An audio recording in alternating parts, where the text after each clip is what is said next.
diunggah di YouTube. Oke, terima kasih. Selamat datang di acara Bincang Kolabor Arsip. Acara ini sebenarnya adalah program kolaborasi antara kolektif belajar konservasi dengan teman-teman dari Museum Nyalasem. Teman-teman Museum Nyalasem ini akan membuka museum komunitas pada bulan Desember, sehingga untuk menuju pembukaan tersebut, kami berkolaborasi untuk membangun diskusi seputar museum komunitas dan bagaimana teman-teman ini mengolah arsipnya. Gitu. Pada pertemuan kedua, kami akan, jadi ini pertemuan pertama sudah dilakukan di bulan lalu, membahas tentang jaringan arsip jaringan perdagangan batik di Lasem pada abad 18 dan 19. Dan kemudian pada perbincangan kolaborasi kedua ini kami akan membahas tentang strategi membangun museum komunitas. Dan pada pagi hari ini sudah ada 2 orang teman baik yang sudah melakukan banyak dengan organisasinya masing-masing, dengan komunitasnya masing-masing. Di sini ada Faisa Putri dari Museum Nyalasem, dan Faisa ini adalah direktur dari Yayasan Museum Nyalasem ya. Kemudian juga ada Adelia Andani Jarot sebagai program manajer dari Museum Arsitektur Indonesia. Nah, Museum Arsitektur, kalau Museumnya Lasem, ada tempat di Lasem, sebuah rumah yang sudah terkategorikan sebagai cagar budaya yang dijadikan sebagai museum, dan teman-teman di Lasem bisa berkegiatan di sana juga. Sementara kalau Yayasan Museum Arsitektur sering menyelenggarakan pameran-pameran arsip arsitektur secara dinamis, dalam arti bisa di banyak tempat gitu. Nanti kita gali lebih jauh bagaimana strategi dari keduanya. Oke, langsung saja. Teman-teman yang hadir di sini, jika ada pertanyaan silakan ditulis di kolom chat. Nanti pada sesi terakhir kita bisa sama-sama membahas dan mendiskusikannya. Dan sekarang saya akan mulai dari menggali dari teman-teman di Museumnya Lasem. Sebenarnya dari, mungkin nanti Faye bisa menjelaskan sekilas tentang bagaimana kegiatan pengarsipan yang dilakukan oleh Museumnya Lasem dan mengapa memilih museum sebagai ruang presentasi dari arsip-arsip itu.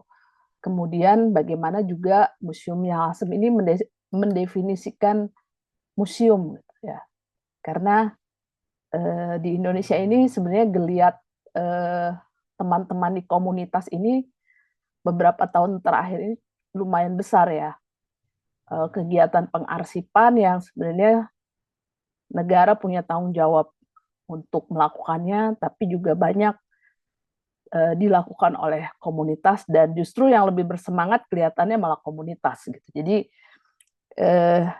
menariknya juga setiap komunitas punya tawaran-tawaran yang berbeda tentang bagaimana kemudian arsip tersebut dikumpulkan dan dilakukan pembacaan melalui kegiatan-kegiatan yang ada. Silakan Faye, bisa dimulai presentasinya tentang Museumnya Lasem. Terima kasih Mbak Tarlen, terima kasih Mbak Adel dan teman-teman yang sudah ngumpul di Zoom pagi-pagi ini. Saya ada sedikit slide, mudah-mudahan nggak panjang-panjang sekali untuk memulai diskusi dari poin-poin yang tadi dijabarkan Mbak Tarlen. Mungkin ini banyak cerita gitu, kenapa museum ini bisa ada, untuk juga memahami gaya pengarsipan di museum ini, cita-citanya apa, dan bagaimana museum ini beroperasi. Jadi ceritanya akan sangat personal gitu, karena memang nggak dipungkiri bahwa awal mula museum ini ada itu em, karena kedekatan seseorang ke fabrik yang ada di Lasem.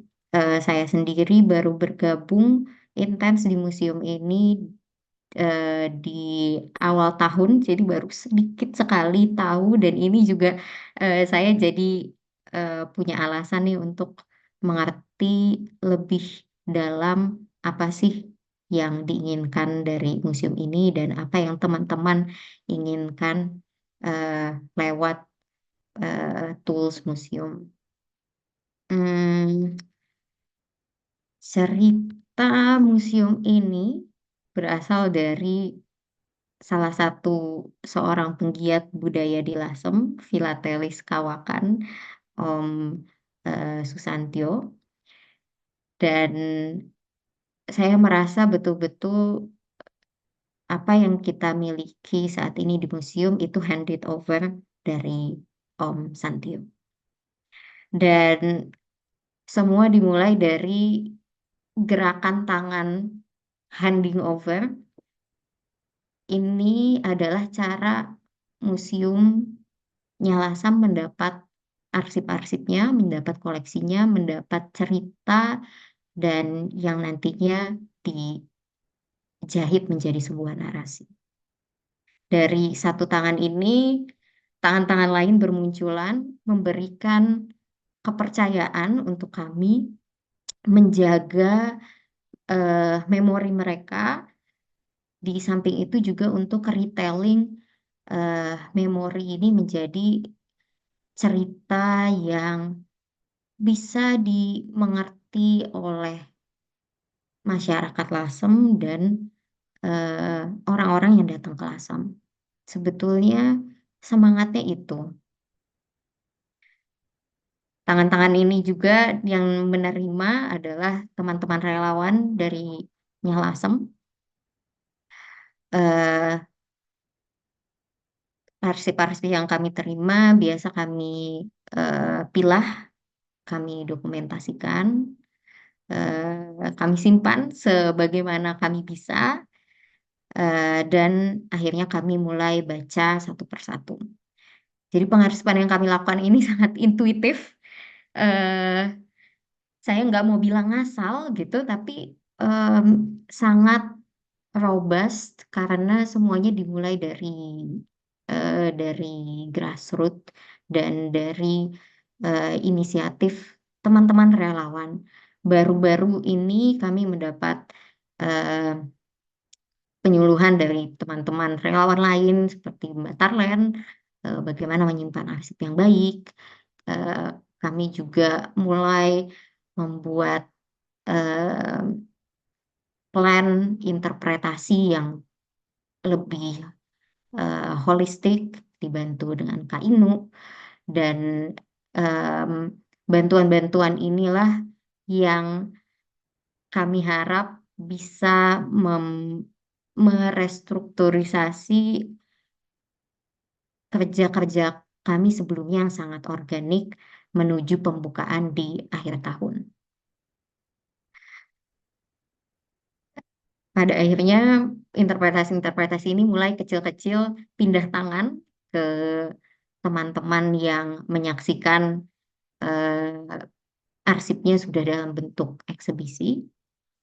Tapi di Nyalasem sendiri kami punya banyak sekali dokumen yang ini semua dikumpulkan dari warga, dari tangan-tangan warga eh, dalam banyak bentuk, ada artefak, ada eh, arsip yang berupa dokumen, banyak juga cerita-cerita yang saat ini kami masih kewalahan bagaimana untuk membuat cerita yang holistik dari hal-hal yang sangat personal dan intimate ini.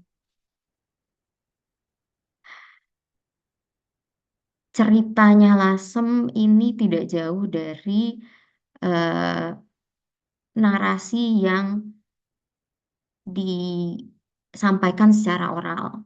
Jadi tradisi menyampaikan cerita personal dari pemilik ceritanya ini merupakan core dari Nyalasem. Ini almarhum Om Susantyo bertemu dengan ada Kak Inu dan ini teman-teman pertama yang Mbak Agni bawa ke Lasem waktu itu. Sudah lama sekali, mungkin 2016-an. Ini Om Susantyo masih menyampaikan cerita dari koleksi-koleksinya. Waktu itu banyaknya perangko dan foto-foto keluarga sendiri kepada orang-orang yang berkunjung. Dan tradisi ini diteruskan oleh teman-teman yang memang championing museumnya Lasem dari awal. Ada Mbak Agni, Mas Pop, Mas Agi sampai sekarang. Tapi yang saya sadari adalah sebetulnya hal ini sudah dilakukan di ruang-ruang eh, ruang-ruang kota di Lasem. Jadi sebelumnya Lasem Museum, yang Lasem dijadikan lokus yang kita sebut museum, Lasem itu sendiri adalah sebuah museum.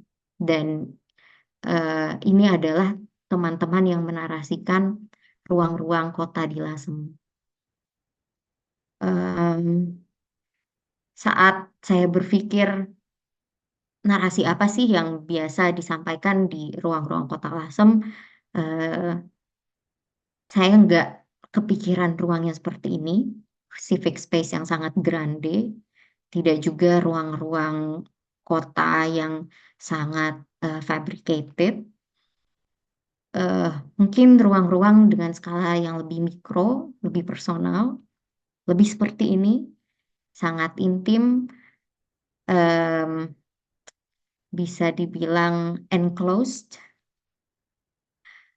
dan akhirnya inilah cerita-cerita yang kami dapat di Nyalasem, dan cerita-cerita ini sebetulnya yang yang make up narasi besar Kota Lasem.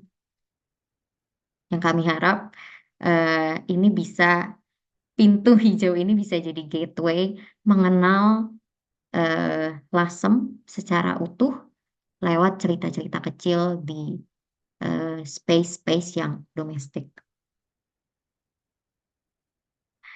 Ini foto kayaknya diambil Mbak Atre tahun 2016 waktu pertama kali mengunjungi museumnya Lasem, masih seperti ini. Saya mau cerita tentang Nyalasem itu sendiri sebagai space.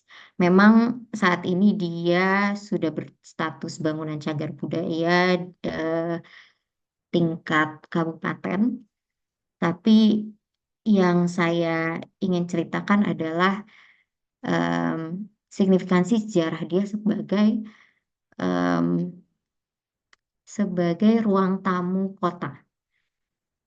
Em, Kalau teman-teman pernah ke Lasem, teman-teman akan sangat eh, sangat eager untuk menemukan di mana saya bisa duduk enak santai dengan microclimate yang lebih nyaman. Eh, dan Lasem selalu punya ini. Berkali-kali saya ke Lasem, sebelum saya melakukan riset di sana, saya selalu dragged ke terasnya Lasem, dan di situ saya selalu interact dengan orang lain, apakah itu orang yang berkunjung atau orang lokal yang sekedar santai, atau diskusi dari yang serius sampai menerima tamu yang betul-betul formal. Dan ini adalah nyawanya Lasem yang eh, punya signifikansi sangat besar. Ini kayaknya saya selalu ngumpul di Nyalasem bersama teman-teman, dan di sini saya sadar bahwa ruang-ruang diskusi ini yang harus dijaga atau malah enhance ketika museum itu ada. dari karena saya bikin presentasi ini, saya nyari-nyari foto-foto yang ada di Instagram yang di tag sama user berapa orang gitu ya. Dan saya ketemu ini kunjungan pertama saya ke Nyah Lasem bareng mahasiswa-mahasiswa eh, Magister Arsitektur dan Kota kalau nggak salah. Eh, Waktu itu ini kayaknya difotoin Mas Pop. Masih ada Om Santio dan saya waktu itu ngasdosin teman-teman ini.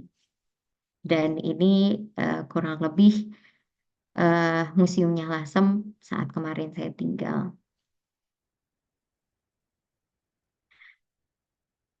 Dari sekian banyak koleksi yang kita punya, akhirnya kita mulai memilih dan mulai menjahit narasi itu.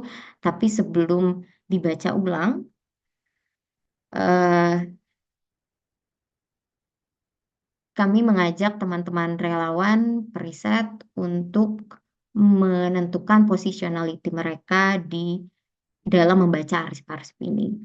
Dan ini juga eh, yang ingin kami tumbuhkan bahwa em, apa yang kita punya itu tidak statis dan bisa terus dibaca dan dimaknai dari lensa yang berbeda. Jadi kita juga pengen tahu apa sih aspirasi teman-teman yang ingin disampaikan lewat arsip-arsip ini. eh, Lewat workshop-workshop yang partisipatif, kita tahu nilai-nilai apa yang teman-teman ingin lihat dari arsip itu, karena itu sangat penting. Arsipnya mau bicara tentang apa, dan apa aspirasi teman-teman terhadap museum itu sendiri sebagai ruang. Karena di samping apa yang kita punya ini akan menceritakan tentang masa lalu, museum ini juga harus tetap menjadi ruang gerak untuk teman-teman yang ada sekarang menulis apa yang di masa depan bisa dibaca. Dan itu eh, kami ingin proses itu terus berlanjut di space ini, kira-kira begitu. Em, Mengenal museum itu sendiri sebagai institusi, dan mengenal kembali koleksi-koleksi yang ada. Kira-kira apa yang membuat beberapa orang lebih tertarik ke beberapa hal, apa yang signifikan untuk mereka, sehingga em, value-value ini selalu dimaknai dan selalu relevan eh, dengan masyarakat kontemporer yang ada di Lasem. Ini exercise dari Kak Inu yang sangat kami value sampai sekarang gitu. Eh, dan ini juga salah satunya kita mencoba mengaktifkan lagi nih bagaimana arsiparis atau teman-teman dari divisi koleksi bisa mempresentasikan satu eh, satu benda, satu koleksi, lalu teman-teman yang lain harus engage dengan diskusi seputar koleksi tersebut gitu. Apa yang ingin mereka tahu dari sana, apa impresi mereka melihat ini gitu. Eh, dan kami pikir saat ini dipamerkan pun percakapan itu harus tetap ada antara eh, teman-teman di museum dan eh, teman-teman yang melihat. Dan itu makanya kami merasa sejarah yang ada di Nyah Lasem ini harus selalu di take over oleh eh, semacam tongkat estafet yang sekarang dipegang oleh komunitas yang ada di Lasem saat ini. Eh, Waktu itu kita sempat tanya teman-teman ingin belajar apa sih di Lasem. Teman-teman tertarik dengan pengetahuan-pengetahuan apa di Lasem. Dan eh, ini membuat roadmap yang cukup eh, cukup apa ya cukup kompleks gitu untuk kami. Tapi tidak bisa dipungkiri bahwa karena museum kami berbasis relawan, teman-teman yang ikut di dalamnya harus punya insentif eh, saat mereka ikut berkarya. Dan salah satu insentif yang kami tawarkan adalah mereka bisa em, mengeksplor interest mereka melalui fasilitas yang kami punya. Em, jadi saya nggak pernah atau kami nggak pernah membedakan program-program museum dengan program-program yang atau aktivitas-aktivitas yang bisa diwadahi oleh museum karena eh, seperti yang tadi saya utarakan nyawanya Lasem sendiri adalah menyediakan ruang tamu untuk teman-teman di Lasem. Jadi entah itu workshop jamu, entah itu teman-teman yang ingin mengadakan em, kegiatan-kegiatan berkesenian, dari yang nyanyi-nyanyi serius sampai nyanyi-nyanyi eh, senang-senang. Eh, Baru-baru ini teman-teman dari Rumah Canting Uruk juga melaksanakan workshop dengan eh, anak-anak dan pemuda-pemuda di Lasem untuk semakin dekat dengan batik. Ini adalah program Yayasan Lasem Heritage yang disponsori oleh Bank Indonesia. Tapi salah satu aspirasi museum ini adalah bagaimana kerja-kerja budaya yayasan itu semuanya bisa di-host di ruang-ruang yang terbatas tapi sebenarnya sangat mencukupi. Dan yang terakhir adalah bagaimana bisa mewadahi aspirasi teman-teman relawan yang sifatnya individual tapi sangat penting dalam menguatkan komunitas itu sendiri. Kemarin Mbak Agni pengen banget masukin arsipnya untuk dinominasikan ke MKB, pengen mengadakan pameran dan mudah-mudahan eh, sebelum akhir tahun bisa menerbitkan buku tentang batik. Mas Pop pengen sekali punya perpustakaan, Mas Agi pengen sekali punya wadah penyimpanan arsip yang mumpuni, Dipo pengen sekali bisa berkarya, berkesenian dan pameran. Ini adalah em, mimpi-mimpi yang sangat individual, tapi sebenarnya ini yang make up komunitas dan akhirnya ini yang merawat memori teman-teman dan menjaga si roda-roda sejarah ini untuk bisa move forward ke masa depan. Dan saya harap teman-teman relawan lain juga bisa ini kecil-kecil mewujudkan mimpi-mimpinya lewat museumnya Lasem. Jadi saya pikir itu story-nya sangat personal dan cukup acak, tapi ini sangat mewakili spirit museum kami dan mudah-mudahan eh, bisa men-trigger banyak diskusi dari teman-teman yang datang. Oke, terima kasih. Terima kasih, Faye. Sebuah cerita pembuka yang sangat menarik, mencerminkan semangat komunitas yang luar biasa untuk mulai menggali sejarah kota di mana mereka tinggal ya, dan membuka layer-layer yang belum eh, tersingkap gitu.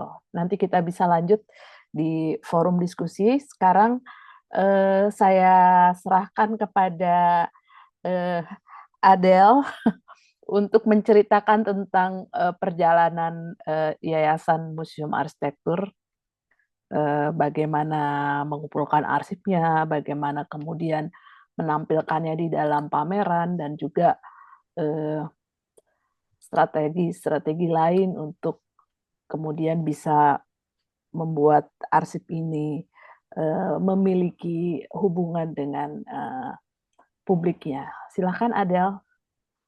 Ya, terima kasih Mbak Tarlen, terima kasih Mbak Nisa. Saya akan share screen sebentar.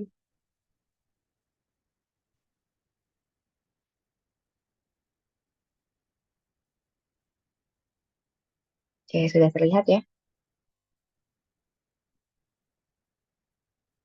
Ya, selamat pagi menjelang siang, teman-teman audiens yang sudah hadir di sini.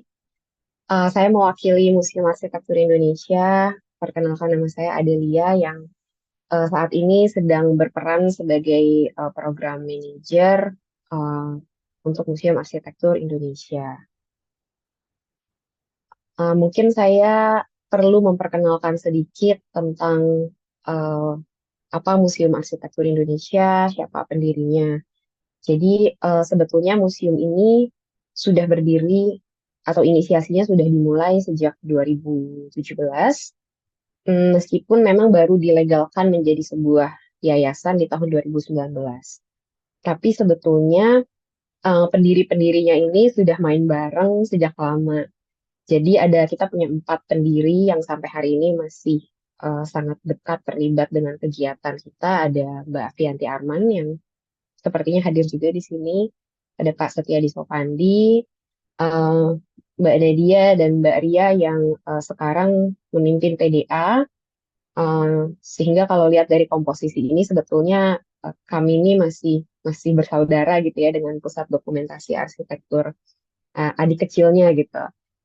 Eh, Cuma memang Museum Arsitektur Indonesia ini punya gerak yang sedikit berbeda dengan PDA.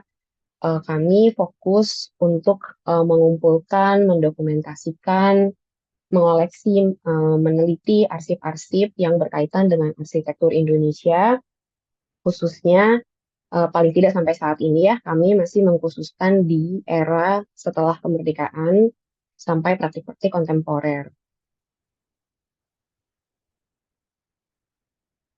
Kalau dibilang museum, orang sering nanya, eh, memang museumnya ada di mana gitu. Sebetulnya kami bukan museum yang berupa bangunan gitu ya, seperti mungkin museumnya Lasem yang punya basis sebuah rumah. Kalau rumah kami itu adanya di website gitu. Jadi kami sebetulnya mengoleksi arsip yang kemudian ini dipublikasikan dalam bentuk website yang non-profit. Jadi koleksi arsip yang sudah kami kumpulkan ini dipublikasikan kembali, eh, tentu dengan bentuk perjanjian dengan pemilik arsip, dan populasinya itu terdiri dari ada yang tentang arsitek, ada yang tentang karyanya, ada yang tentang publikasi-publikasinya gitu. Kami juga mengumpulkan tentang acara gitu, ya, figur, buku-buku, bahkan kadang juga film dan lain-lain. Jadi sebetulnya tidak hanya berkutat pada bangunan kayak arsitektur as in bangunan, tapi juga pada figurnya, praktiknya, keprofesian dan lain-lain. Di laman website kami sendiri, arsitekturindonesia.org, kami bukan hanya menampilkan arsip, tapi juga kami mencoba untuk menampilkan arsip ini dalam sebuah konteks. Jadi ada laman yang fungsinya itu untuk memaparkan editorial yang berkaitan dengan arsip yang kami sudah koleksi. Niatnya adalah kita mau membuat arsip ini lebih mudah dicerna oleh pembaca, karena kalau hanya memaparkan arsip sebagaimana adanya, dia kan akan sangat netral dan mungkin orang akan sulit untuk menempatkannya dalam konteks dan mungkin jadi hanya segelintir orang yang mungkin peneliti atau memang orang yang berkepentingan yang bisa relate gitu ya dengan arsip itu. Tapi dengan menempatkan itu pada suatu editorial, harapannya ini lebih bisa diterima dengan mudah oleh audiens.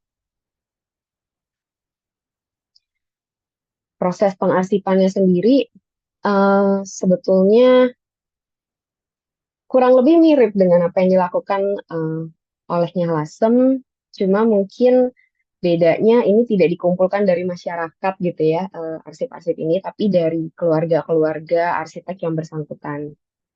Sebagian besar arsip arsitek yang kami kumpulkan ini arsiteknya sudah tidak ada, sudah meninggal, sehingga arsipnya dipegang oleh keluarga, baik itu anak atau istri. Biasanya kami akan datang atau ya pendekatan gitu ya dengan pihak keluarga untuk melihat, mengakses arsip-arsip tersebut. Eh, Memang responnya beda-beda gitu ya. Keluarga ini dari masing-masing pemegang arsip, mereka ada yang eh, berhati-hati sekali dalam memberikan arsipnya, sehingga biasa sudah dipilah dulu oleh keluarga gitu, sudah diseleksi mana yang boleh dibuka, mana yang enggak. Tapi ada juga yang dengan terbuka menyerahkan rumahnya untuk diobrak-abrik gitu. Eh, dan biasanya karena kami bergantung pada izin dari si pemilik arsip ini, biasanya kami juga bekerja di rumah mereka gitu. Jadi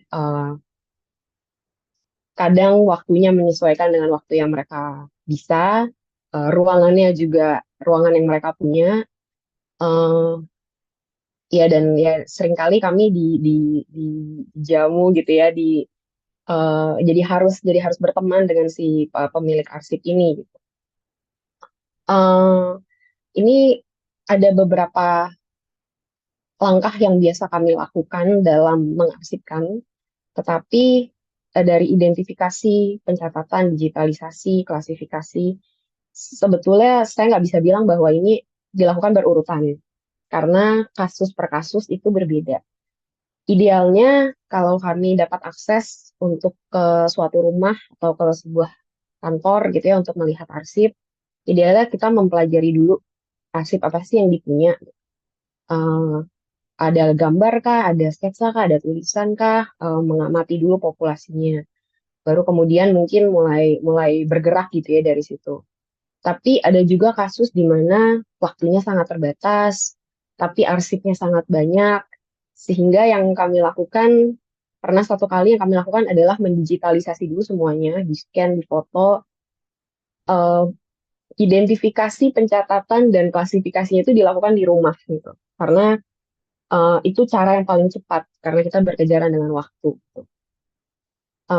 Sehingga ya tadi saya bilang, em, kasus per kasus atau setiap kelompok arsip ini treatmentnya berbeda dan strategi itu seringkali kita kita susun ketika sudah di lapangan melihat kondisinya. Gitu. Dan arsip-arsip ini tidak kami hak milik, jadi tidak jadi hak milik kami gitu, tidak kami bawa pulang, tetapi yang kami bawa pulang adalah versi digitalnya yang kemudian dipublikasikan di halaman website. Sehingga arsip ini sebetulnya tetap milik keluarga. Kami hanya menggunakan versi digitalnya untuk dijadikan koleksi museum. Nah, ini ada beberapa keluarga arsip yang sejauh ini sudah kami kumpulkan. Dan tadi seperti saya bilang, meskipun inisiatif untuk membuat Museum Arsitektur Indonesia ini dimulainya 2017, tapi sebetulnya upayanya tuh sudah bergulir sejak sebelum itu. Jadi arsip Silaban yang sekarang kami miliki itu sudah mulai dikumpulkan sejak 2015. Kemudian tahun 2018 ada arsip-arsip lainnya seperti GBK, Galeri Nasional, Harjono Sigit, dan lain-lain. Tahun 2019 kami mendapat arsip dari Abu Dhabi, Indonesian Architecture Week di Tokyo. Kemudian yang agak belakangan ini adalah arsip-arsip di Toing yang di dalamnya itu sebetulnya ada beberapa arsitek, Kanawal, Mustafa Pamuncak, Suyudi, Pian Puns, dan Sumondo. Arsip-arsip ini kami mencoba agar mereka tidak berdiri sendiri. Dan sebetulnya juga arsip-arsip ini bisa kami akses berkat pintu masuk berupa proyek. Proyeknya apa? Kadang publikasi, kadang pameran. Jadi seringkali kami mengumpulkan arsip dalam konteks sedang melaksanakan sebuah penelitian untuk pameran gitu, atau sedang menyusun sebuah buku gitu. Sehingga apa yang kami kumpulkan itu langsung punya outputnya nih, mau dijadikan apa. Ada beberapa publikasi yang sudah pernah kami kerjakan. Di 2015, Mbak Avianti Arman dan Pak Teddy Sopandi mengerjakan Tropicality Revisited bersama Robin juga, kayaknya ada di sini. Tahun 2017, kami menerbitkan Friedrich Silaban. Kemudian pernah Onward di Architecture of 18 Asian Games, Gelora ini bersama PDA, kemudian buku Gerak Jakarta ini atas komisi dari PT Pembangunan Jaya yang sudah dikerjakan dari tahun 2001 tapi baru akan di launching tahun ini bulan Agustus nanti bulan September. Jadi ini sudah bertahun-tahun baru akhirnya akan di launching, dan yang belakangan ini adalah Deeple Ing Arsitek yang diterbitkan oleh Dom Publisher. Sehingga arsip yang kami kumpulkan ini memang meskipun judulnya dimuseumkan dalam museum digital gitu, tetapi sebetulnya kami berkesempatan untuk mengumpulkan arsip ini ada kaitannya dengan kegiatan-kegiatan lain yang kami lakukan gitu. Selain buku juga kami banyak melakukan pameran. Dan seperti tadi saya katakan, seringkali bukan arsip itu dikumpulkan lalu kita memikirkan mau pameran apa, tapi seringkali justru kita berkesempatan melakukan pameran, arsipnya kita sudah tahu ada di mana, baru kita olah gitu, baru kita kejar, kita teliti, kita catat gitu ya, tapi dalam konteks sudah ada goalnya nih, yaitu pameran. Tahun 2017 itu kami melakukan pameran Frederick Silaban, dan tadi juga berpasangan dengan bukunya dan arsip yang sudah didigitalisasi sebelumnya, Occupying Modernism. Kemudian selain menerima proyek-proyek pameran yang berkaitan dengan arsitektur, kami kadang-kadang melakukan juga mengerjakan pameran yang tidak berkaitan dengan arsitektur gitu, tapi berkaitan dengan tata pamer pekerjaannya, karena mungkin sering melakukan pameran gitu ya. Jadi kadang ada beberapa orang yang mau nggak mengerjakan tata pamer yang tidak berkaitan dengan arsitektur gitu ya. Ya kami kerjakan juga gitu. Dan ini kemudian membantu keberlangsungan dari si museum kami juga gitu. Pernah juga mengerjakan pusat informasi loh buaya di Taman Nasional Komodo.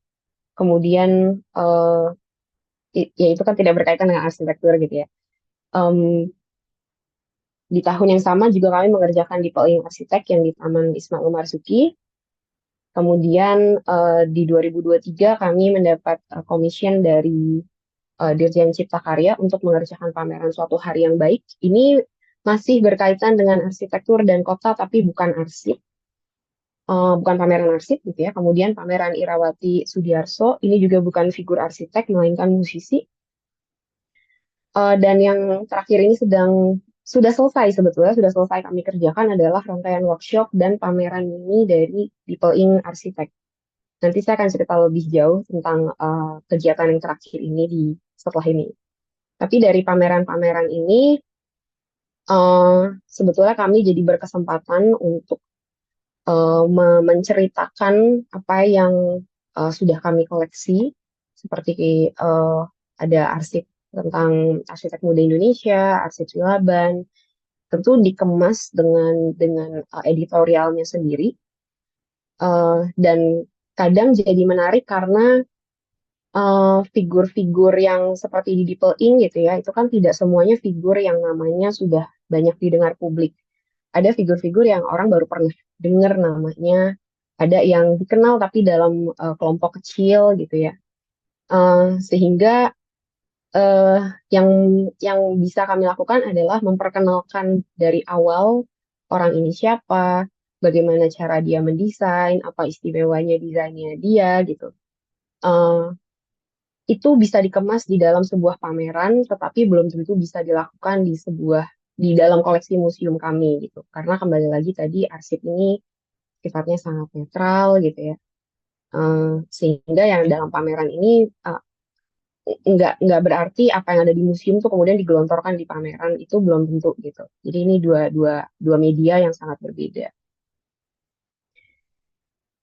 Yang tahun ini agak berbeda dari Museum Arsitektur Indonesia adalah setelah kami beberapa tahun berpetualang dari pameran ke pameran gitu ya, sedangkan museumnya online, tahun ini kami dapat kesempatan untuk berkolaborasi dengan Universitas Pembangunan Jaya. Jadi kami dipercayakan untuk mengelola sebuah ruang di dalam kompleks universitas yang kami fungsikan sebagai galeri. Galerinya tidak terlalu besar sebetulnya, hanya satu sudut di lobi gedung utamanya, dan tidak berupa ruangan permanen, tapi lebih seperti susunan display yang suka kami pindah-pindahkan, suka diganti-ganti gitu ya, bisa bisa di kadang membesar, kadang dia mengecil. Kadang juga kita bisa menerima rombongan dari universitas mahasiswa gitu ya, tapi kadang juga pas pengunjungnya bisa hanya satu atau dua dan mereka bisa duduk agak lama di dalam galeri gitu. Jadi area galeri ini fluid sekali. Nah, di galeri ini rentetan kegiatan pertama yang kami lakukan adalah em, melanjutkan pameran di Peling di tahun 2022 yang lalu, dikemas ke dalam program-program yang lebih kecil, tetapi juga lebih mengerucut eh, tentang arsitek-arsitek yang sebelumnya sudah dipamerkan. Jadi seperti arsitek Bian Pun, Han Awal, Suwondo Suyudi, kemudian Mustafa Pamuncak, itu kita kemas ke dalam eh, workshop dan pameran yang kali ini hanya per figur gitu dibahasnya.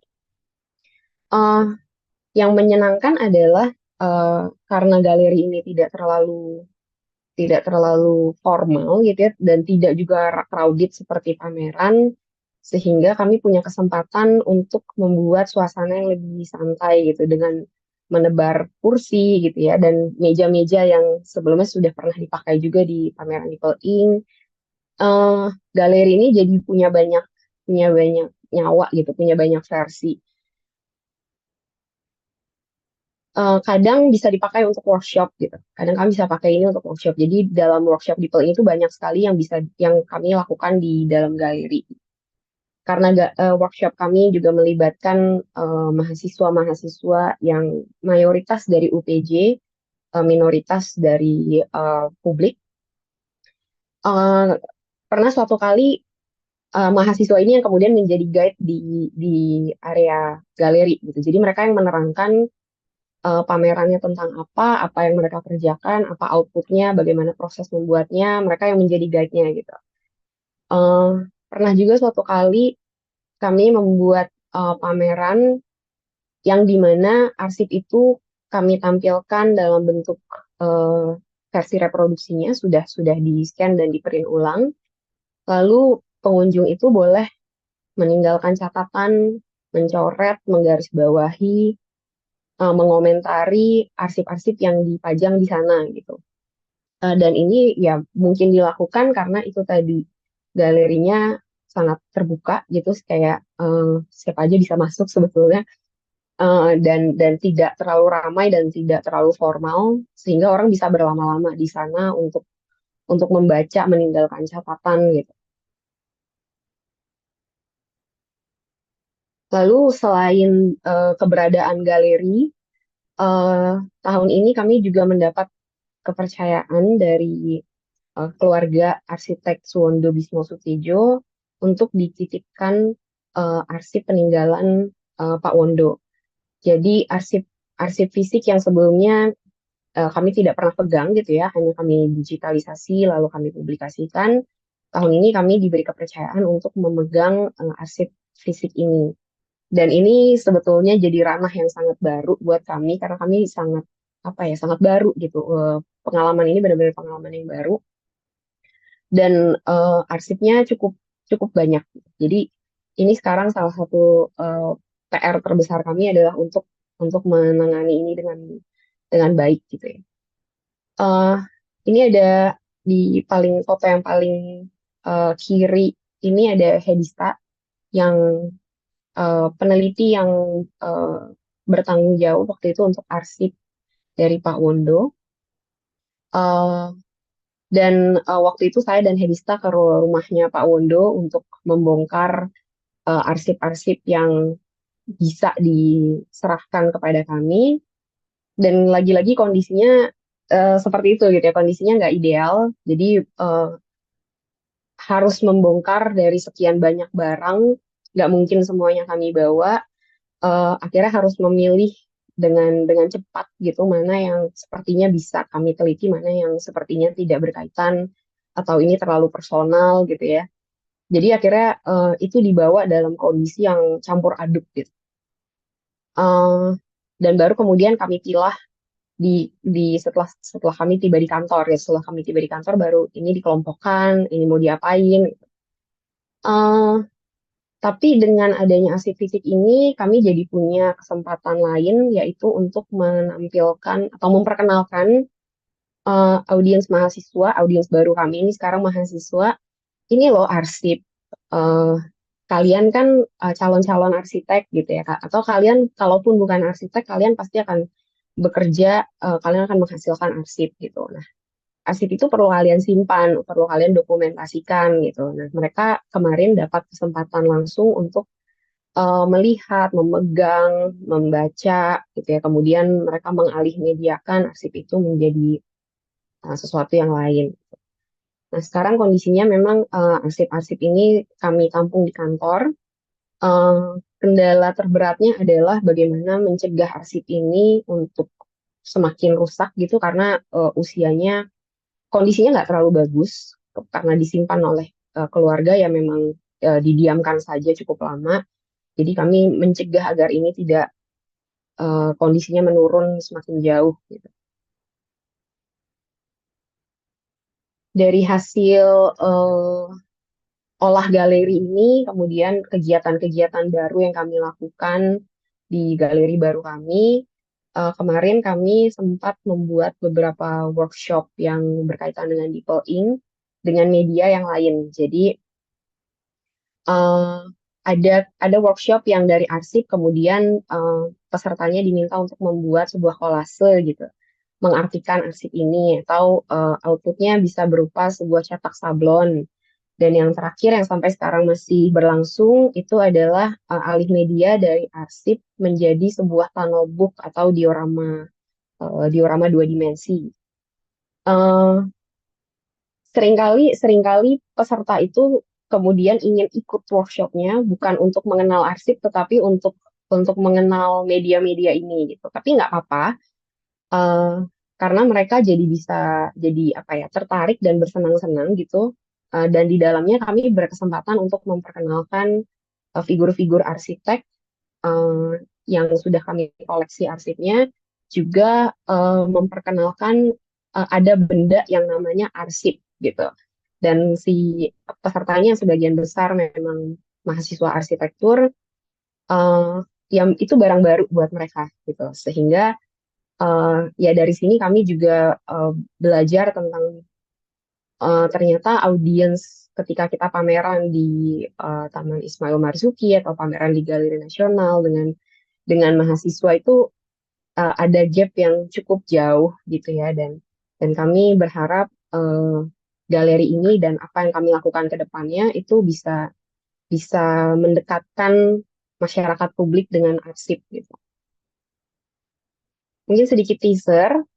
Ini belum belum belum kami publikasikan atau belum kami akuisisi juga arsipnya, tetapi sekarang kami sedang menjajaki beberapa arsip untuk dikelola.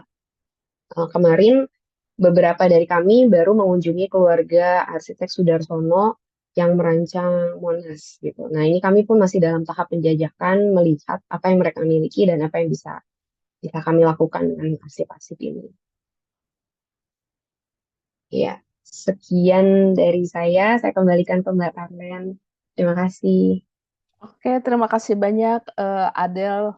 Ceritanya cukup ini ya, lengkap, dan dari dua cerita tadi kita sebenarnya bisa melihat bagaimana dua komunitas yang berbeda ini punya pendekatan yang berbeda juga dalam membangun hubungan dengan publik gitu. Gimana pun juga ketika kita memiliki atau mengelola arsip sebanyak ini, rasanya nggak mungkin ya kalau kita hanya menyimpannya gitu atau digunakan untuk kalangan terbatas. Pastinya kita juga butuh membuat strategi-strategi bagaimana kemudian mengkomunikasikan arsip itu kepada publik gitu.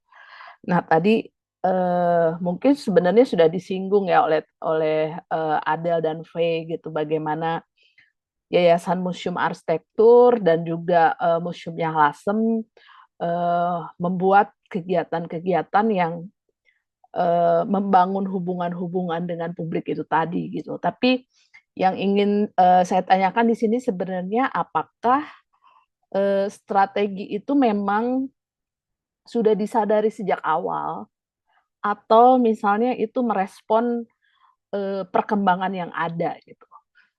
Bagaimana kemudian teman-teman di Nyahlasem dan juga di Yayasan Museum Arsitektur ini mendesain ya atau membuat strategi engagement dengan publik itu tadi gitu. Mungkin di sini juga selain Faye dan Adelia ada Mbak Vivi, ada Agni juga dari dua komunitas ini yang mungkin nanti teman-teman dari Nyalasem dan Yayasan Museum Arsitektur yang lain juga bisa ikut menambahkan. Silahkan. Siapa dulu? Mungkin Faye dulu. Boleh, ini juga banyak teman-teman relawannya Lasem yang ada di sini.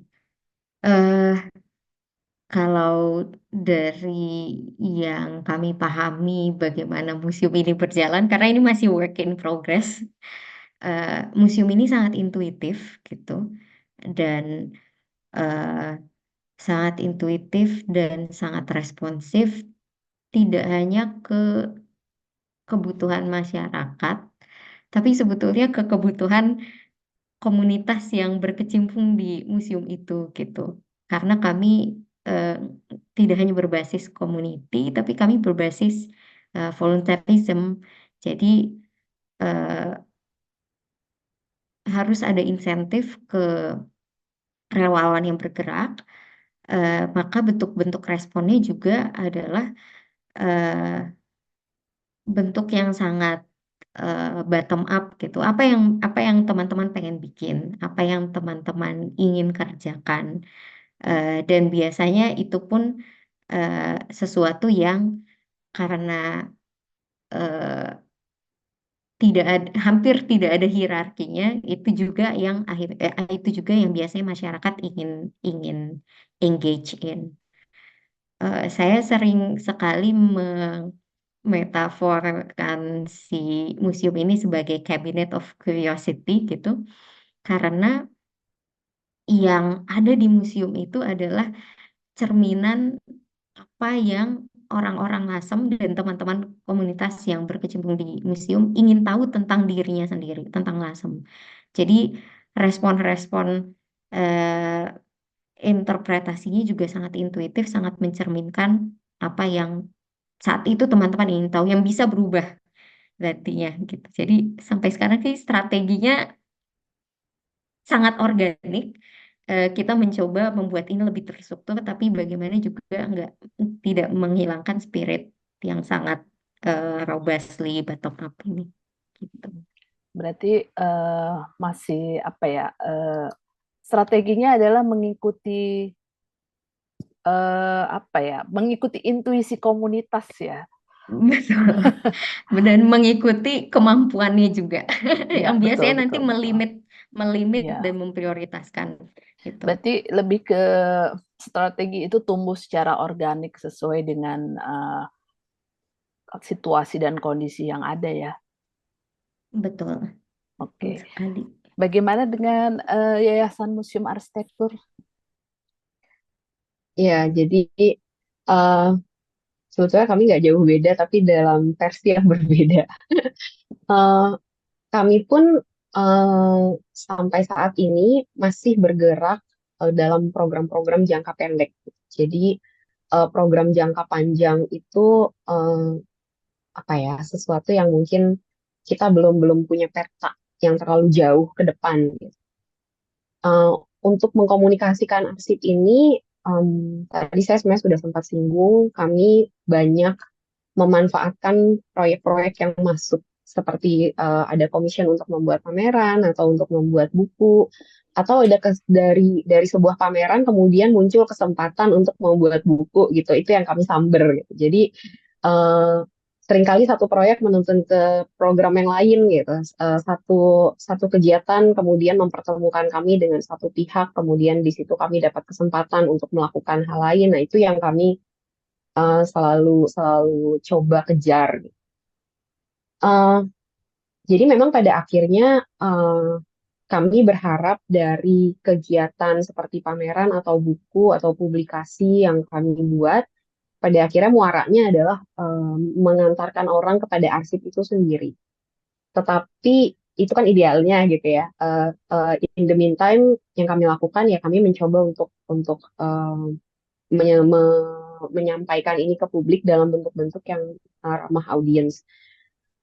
Dan ini sebetulnya nggak lepas juga dari peran peneliti-peneliti yang selama ini bekerja bersama Museum Arsitektur Indonesia. Jadi kalau pengurus Museum Arsitektur Indonesia itu sendiri sebetulnya orangnya sedikit sekali, tapi banyak peneliti yang terlibat dalam proyek-proyek kami dan terlibatnya nggak satu kali gitu ya, tapi terus-menerus. Dan tim peneliti ini juga yang kemudian eh, kita bersama-sama membangun bagaimana kita mengkomunikasikan arsip ini. Eh, Seperti tadi misalkan Hedista gitu ya, yang bertanggung jawab untuk mengerjakan arsip Suwondo. Dan sebetulnya setiap arsitek dalam pameran di Peing itu ada penanggung jawabnya, eh, yang orangnya beda-beda. Mereka punya latar belakang penelitian yang beda-beda.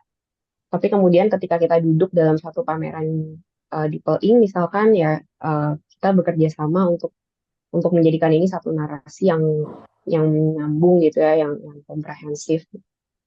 Eh, Selain itu ya mungkin kita yang tadi seperti saya sudah ceritakan di presentasi sebelumnya, kami mencoba cara-cara baru untuk berkomunikasi dengan audiens yang juga baru gitu. Seperti dengan mahasiswa ini kan ini pengalaman baru juga. Kami punya program yang menyasar sebagian besar mahasiswa gitu. Sedangkan kalau untuk pameran yang sudah pernah kami kerjakan, mungkin mahasiswa itu lebih tertarik melihat ruang pamernya gitu ya.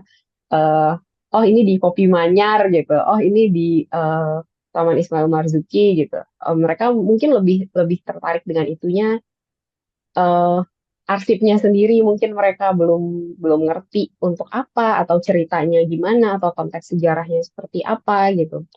Tapi kami mencoba untuk membuat pintu-pintu masuk seperti itu dalam pameran atau dalam program seperti workshop yang baru-baru ini kami lakukan. Oke, terima kasih Adel. Nah, sekarang kita masuk ke pembahasan tentang kerja-kerja perawatan arsip ya, dari Museumnya Lasem dan kemudian dari Museum Arsitektur Indonesia gitu. Kalau misalnya kita bicara Museumnya Lasem, bagaimana arsip itu dikumpulkan dari warga, kemudian museum arsitektur juga dari keluarga-keluarga para arsitek gitu.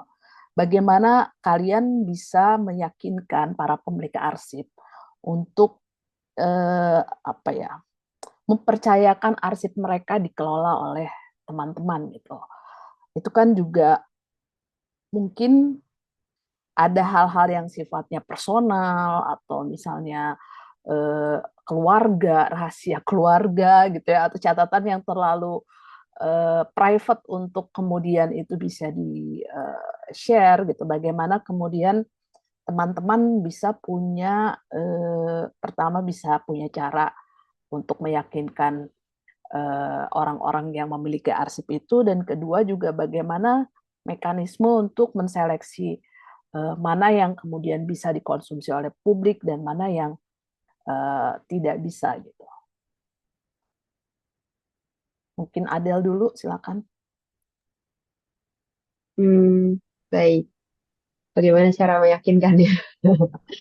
Uh, Mungkin dalam hal ini kami beruntung karena seringkali dalam kebanyakan kasus arsip itu kami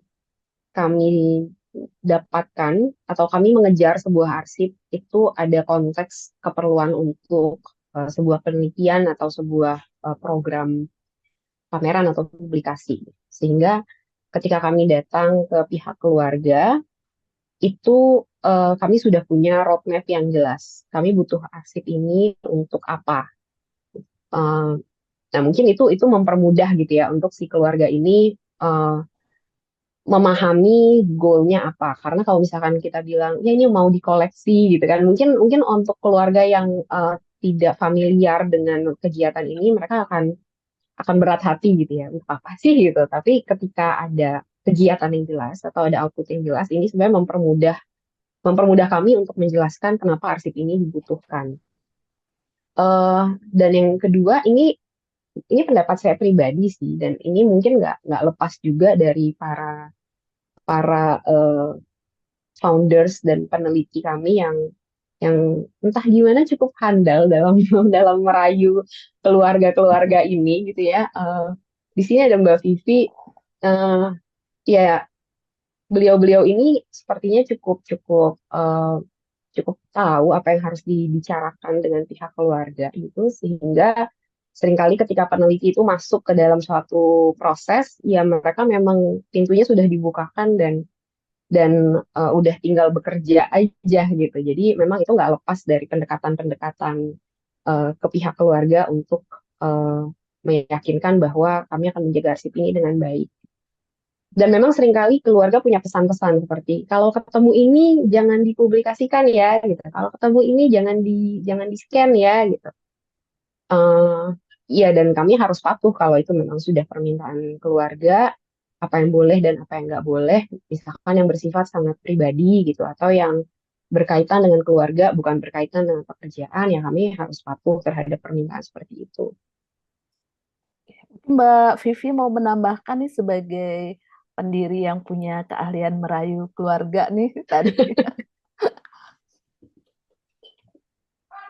Halo, selamat siang semuanya. Sorry saya nggak nyalakan kamera, nggak apa-apa ya. Nggak Tapi apa-apa. sebetulnya yang disampaikan oleh Adele itu sudah ya memang seperti itu adanya. Jadi memang kita mau tidak mau, meskipun kadang-kadang kita merasa ini asik nih kalau kita publikasikan, itu apa ya? Memang memang kita harus jaga gitu. Banyak banyak yang kita dapatkan yang sebetulnya menarik gitu, baik mulai dari arsip Silaban, kemudian arsip eh, arsitek-arsitek yang terhimpun di dalam Dipel Ing Arsitek, juga yang terakhir bahkan kemarin pada saat kami menyisir arsip-arsip Sudarsono, arsitek dari Monas, itu ada beberapa hal yang sebetulnya kalau mau dibilang pribadi juga ya tidak terlalu pribadi ya, tapi sangat terkait dengan posisi di saat zaman pergolakan di perubahan dari Orde Lama ke Orde Baru gitu. Nah itu kita perlu apa namanya mengkonfirmasi kepada keluarga hal-hal yang boleh dikemukakan kepada publik maupun tidak gitu, karena meskipun kita bisa bilang bahwa ini adalah arsip yang menunjukkan adanya perubahan posisi akibat adanya pergolakan politik gitu, tapi tetap saja mungkin keluarga perlu ada reservasi gitu ya, ada hal-hal yang mereka perlu pertimbangkan, karena sosok-sosok publik ini selalu punya dua muka kan, satu muka ke publik, tapi satu lagi adalah wajah privat mereka ke dalam keluarga gitu. Jadi memang eh, perkara arsip dan komunikasinya kepada publik ini tidak tidak semudah itu, karena memang harus sangat selektif. eh, juga juga para peneliti ini juga harus cukup sensitif gitu untuk bisa melihat mana yang bisa dikonsumsi oleh publik dan mana yang tidak, mana yang bisa menghasilkan cerita yang menarik, mana yang tidak gitu. Karena kan kalau kita bicara pameran gitu atau kita bicara buku gitu ya, itu semuanya adalah tentang menyusun cerita gitu. Nah, menyusun cerita itu yang eh, bukan sekedar menampilkan arsip gitu. Itu dua hal yang sangat berbeda. Arsip pada saat dia ditampilkan dia sudah harus muncul di dalam sebuah bangunan cerita gitu, sehingga itu akan menjadikannya menarik. Mungkin itu aja yang saya tambahkan, Mbak Tarlen. Terima kasih. Terima kasih Mbak Vivi. Sekarang cerita dari Museum Yang Lasem nih. Di sini ada V dan juga ada Agni, mungkin yang lebih banyak berhubungan dengan keluarga-keluarga eh, yang memiliki arsip, nanti bisa berbagi ceritanya di sini. Silakan V.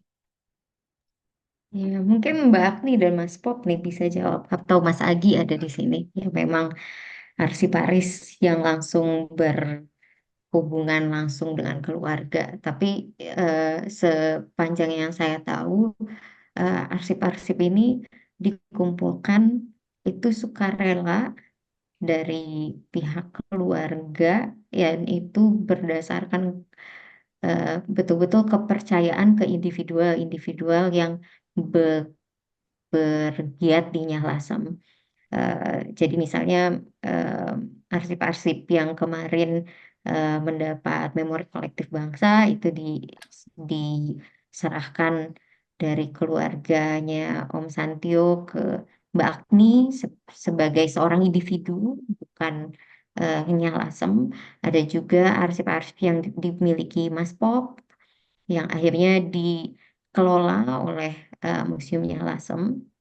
Tapi eh, kami sendiri eh, ketika kami tidak mencari arsip untuk mengisi sebuah narasi, mungkin kebalikannya gitu ya, dari apa yang kita punya yang cenderung diberikan orang gitu. Dan itu jadinya ada bottleneck di sana. Kami punya banyak sekali materi, tapi belum bisa merangkai ceritanya gitu karena yang tadi saya utarakan, museum ini museum ini sebetulnya hanya alat, hanya tools yang dipakai untuk komunitas mengerti dirinya sendiri. Jadi audiensnya pun sebenarnya audiens utamanya adalah teman-teman di LASEM. Eh, Sehingga ya pengelolaan arsip dan eh, pindah tangan kepemilikannya itu betul-betul berdasarkan kepercayaan yang ada di dalam komunitasnya itu sendiri. Mungkin Mbak Agni dan Mas Pop atau kalau ada Mas Agi bisa nambahin. Silakan teman-teman dari Nyahlasem. Saya dulu, Mbak Tarlen Agni. Iya, Iya, terima kasih. Saya mungkin mau nambahin juga tadi terkait dengan apa gimana cara mendapatkannya.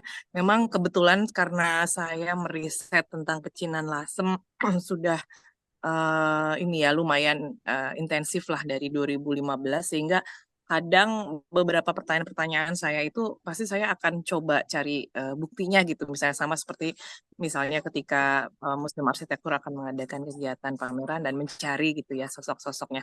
Nah, saya juga kebetulan ya memang karena tuntutan harus menemukan sesuatu gitu ya untuk memperkuat hipotesis saya dan seterusnya, maka apabila arsip-arsip itu dengan sengaja maupun tidak sengaja terkumpul, saya hanya mampu untuk merangkai cerita berdasar yang saya perlukan gitu. Nah, makanya tadi ketika Mbak Fei sampaikan begitu banyaknya arsip yang datang kepada kami, apakah itu yang kita dapat dari membeli sampah ya tanda kutip karena memang banyak yang eh, berniat membuang gitu sehingga kadang kalau bisa kami minta dapatnya gratisan bisa gitu ya tapi ada beberapa arsip yang wah ini memang harus dibeli gitu karena pemiliknya ya memerlukan apa pendanaan lah semacam itu. Nah, jadi memang menarik ketika kami mencoba untuk mencari arsip itu eh, tanpa roadmap sih sebenarnya gitu, karena kebetulan saya sedang meneliti kemudian mendapatkan arsip dan banyak sekali tema-tema yang belum dikerjakan. Saya meneliti arsip pecinan yang terkait dengan batik, tetapi kemudian yang kita dapatkan itu beragam, mulai dari rokok, mulai dari perdagangan ikan asin yang sebenarnya menjadi komoditi lasem Rembang yang sangat masif pada masa 1930 sampai penjajahan Jepang dan seterusnya. Nah, mungkin ini yang kita juga mengharapkan ke kolaborasi dengan riset-riset lain gitu ya, dengan minat sosiologi atau history gitu yang bisa masuk membantu. Mungkin dari aku nambahin itu aja Mbak Tarlen, terima kasih. Terima kasih Agni. Mungkin dari Pop atau dari Mas Agi ada yang mau ditambahkan sebelum kita beranjak ke pembahasan berikutnya nih. Oke, kalau nggak ada, kita lanjut ya. Nah, dari dua situasi yang dihadapi oleh Nyah Lasem dan Museum Arsitektur, Nyah Lasem lebih intuitif dalam pengumpulan arsip, sementara Yayasan Museum Arsitektur mengumpulkan arsip dari tujuan dan roadmap mau dibawa kemana atau mau dinarasikan seperti apa arsip itu pasti memberikan tantangan perawatan yang berbeda ya. Nah, gimana nih strategi perawatan arsip yang dilakukan oleh Museum Nyah Lasem dan juga Yayasan Museum Arsitektur? Faye? Ini Mbak Tarlen bisa jawab kayaknya. Dari teman-teman Nyah Eh, Lasem dulu dong.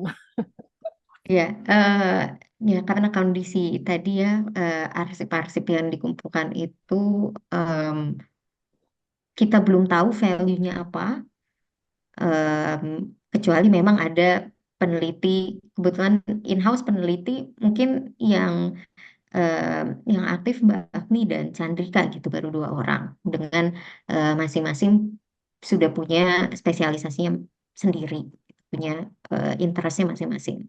Tapi yang yang lain kita nggak tahu mau diapakan, dan karena banyaknya masifnya tanpa kita tanpa kita tahu signifikansi masing-masing, eh, kami jadi harus mempreservasi sebisa yang kami mampu. Yang sudah punya eh, punya potensi untuk diinterpretasikan itu eh, kami pilah dan kami simpan dengan lebih layak. Ini baru waktu Mbak Tarlen datang kemarin, aduh jangan disimpan di plastik, kita harus pakai kertas basah. Kita memindahkan juga em, ruangan arsip ke tempat lain yang klimatnya lebih baik gitu dan bisa punya air condition di dalamnya. Tapi ini betul-betul baru-baru saja karena ya itu karena segi pendanaan tidak ada yang mengerjakan, dan akhirnya kami harus memprioritaskan mana yang sudah punya modal untuk diolah dan yang belum punya masih kita kategorikan dan kita masukkan dalam plastik-plastik kecil, eh, menanti peneliti-peneliti Kunjungan yang lain berikutnya. untuk datang nih. Jadi sebetulnya PR kami adalah mendigitais itu, mengkatalogisasi mereka dan menawarkan ke eh, publik yang lebih luas, halayak akademisi gitu, eh, mem- untuk memilah dan menginterpret, karena kalau bergantung pada peneliti yang in-house ini nggak akan habis-habis. Betul. Lagi banyak yang berbahasa Mandarin juga ya. Itu membutuhkan Betul, ada keahlian yang lain. bahasa Mandarin, bahasa Belanda, bahasa Melayu, bahasa apa ya Mbak Agni namanya, Melayu pasar gitu. Em, ada yang bahasa Jepang bahkan. Wow. Jadi memang beragam sekali, tapi lagi-lagi em, tujuan museum ini ada bukan semata-mata semua arsip bisa diolah gitu ya, tapi bagaimana kita bisa melihat sejarah dengan satu lensa eh, pelestarian yang juga cenderung feminis gitu, karena kita melihat gerakan perempuan dalam melestarikan budaya di Lasem dan menyediakan wadah gitu. Jadi orang-orang bisa datang dan sering banget gitu saya ngelihat kalau nongkrong di Nyalasem ada orang datang bawa eh, cetakan kue, bawa barang-barang yang sangat Oke, domestik gitu yang mereka pikir punya signifikansi ke sejarah kotanya. oke, terima kasih. Gimana nih dengan Adel, dengan museum arsitekturnya? Ya, kalau di museum arsitektur, kami ada dua kondisi di mana harus berurusan dengan arsip fisik. Yang pertama itu sebetulnya eh, dengan output museum yang digital, kami nggak ber kami nggak menyimpan sendiri kan arsip fisik itu. Tapi ketika kami membongkar itu di rumah pemilik arsip, biasanya si keluarga ini ada yang mengizinkan untuk udah disimpan dengan cara kamu aja, supaya nanti kalau butuh bisa kembali lagi dan cari seperti yang sudah ditinggalkan oleh peneliti itu gitu. Eh, Biasanya kami akan mencoba untuk, oh ini kalau masih ada kertas yang tercecer, kita kita kelompokkan gitu kan, kita masukkan ke dalam map, kita nomorin, kita judulin, kita kasih deskripsinya gitu.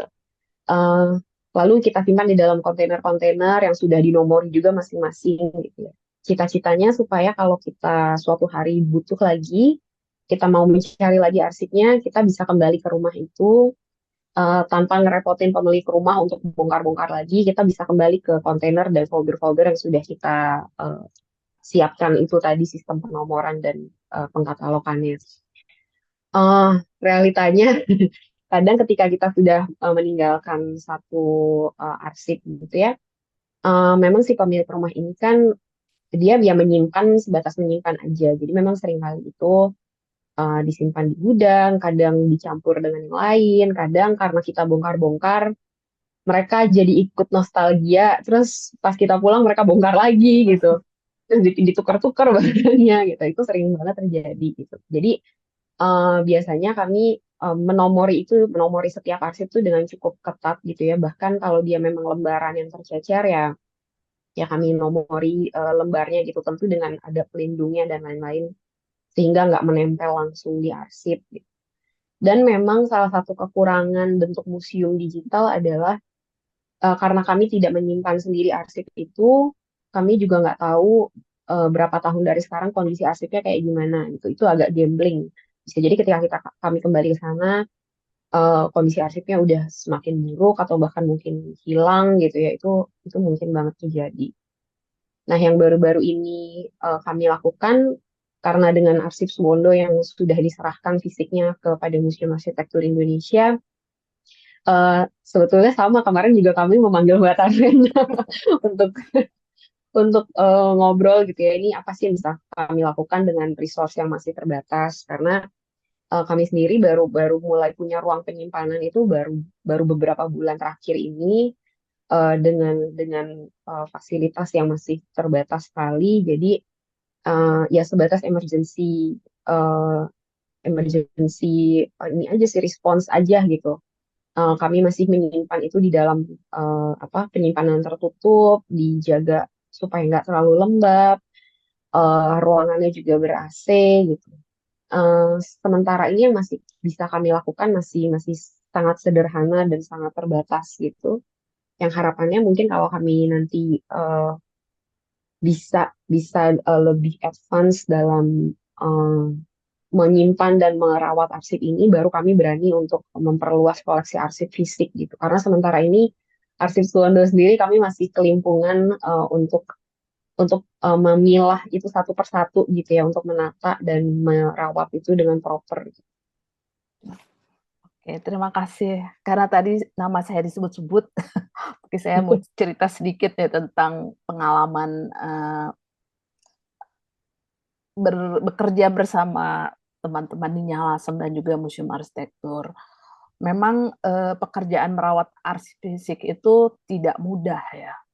Pertama, itu menghabiskan banyak waktu, dan juga kalau mau dilakukan dengan standar yang ideal, itu juga membutuhkan biaya yang tidak murah. Tapi sebenarnya saya selalu bilang kepada teman-teman komunitas, setidaknya selemah-lemahnya iman yang bisa dilakukan adalah pastikan bahwa ruangan tidak lembab.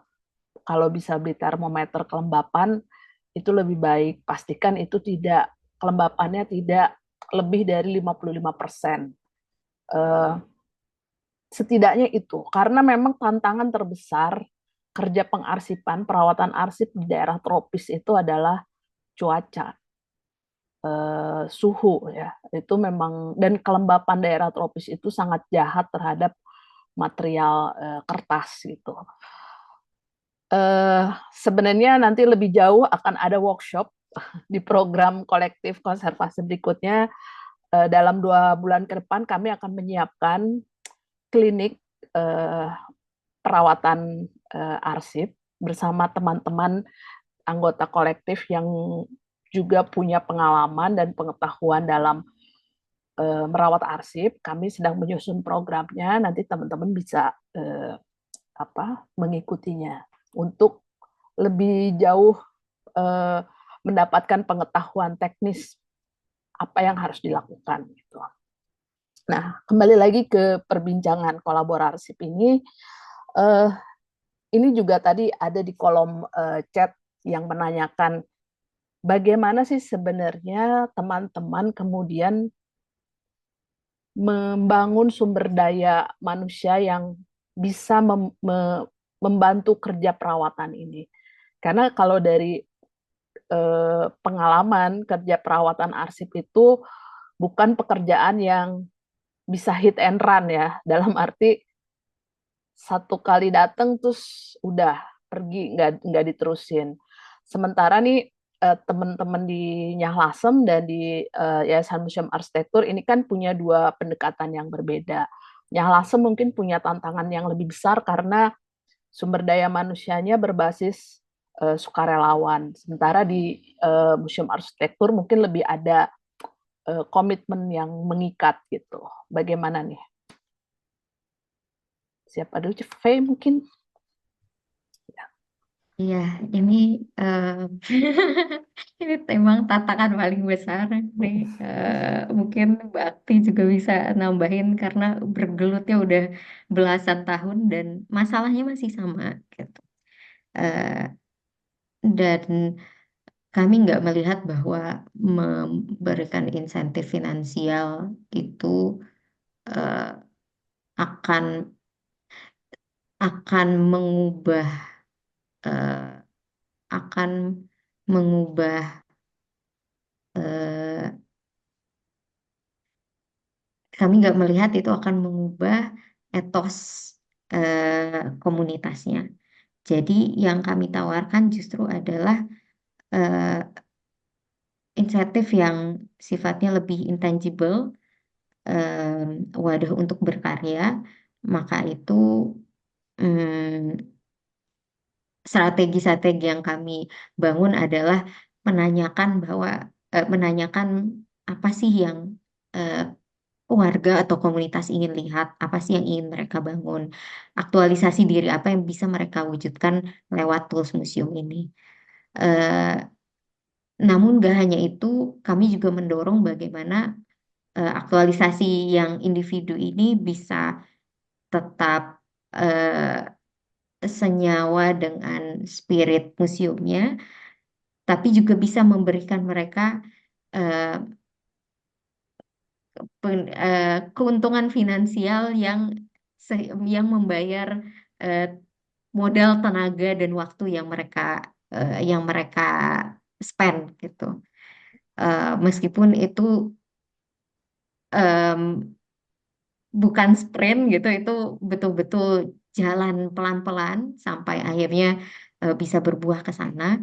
Eh, tapi memang meyakinkan teman-teman untuk tetap stay dan tetap apa ya bahasanya, bukan qanaah, tetap ikhtiar Istiqomah. Ya istiqomah, nah betul. Tapi kalau istiqomah itu eh, salah satu yang paling sulit.